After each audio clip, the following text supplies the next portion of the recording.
नमस्कार सबैजनामा। म चाहिँ आज यहाँहरूमाझ एउटा कविता प्रस्तुत गर्न गइरहेको छु र कविताको शीर्षक छ हिंसा। हिंसा न त गर्व हो न त कुनै पर्व नै, हिंसा न त गर्व हो न त कुनै पर्व नै, हो त केवल अन्धकार ज्योति बिनाको, हो त केवल संस्कार मानवता बिनाको।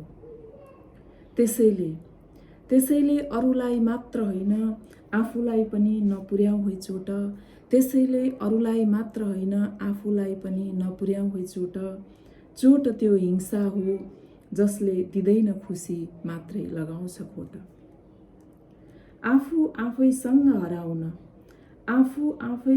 हराउन एक अर्कासँग मिलेर रमाउन, आजै काटी जरा अशान्ति र हिंसाको, आजै काटी जरा अशान्ति र हिंसाको, रोपौँ रुख शान्ति र अहिंसाको।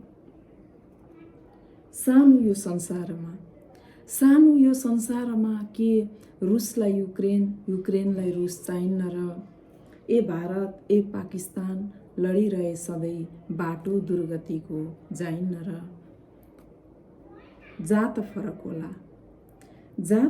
होला ठाउँ फरक होला धर्म अनि लिङ्ग, जे भए पनि फरक। जात फरक होला ठाउँ फरक होला लिङ्ग अनि धर्म, जे भए पनि फरक।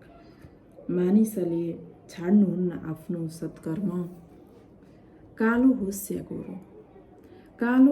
या गोरो छोरी होस् या छोरो, कालो होस् या गोरो छोरी होस् या छोरो, स्वदेशी होस् या विदेशी, धनी होस् या गरिब, रातो रगत सबैको साथमा छ। मानिस नामको संसारमा एउटै जात छ। त्यसैले नचलाऊ भेदभावको यो गन्ध, त्यसैले नचलाऊ भेदभावको यो गन्ध। बसेर मात्र हेर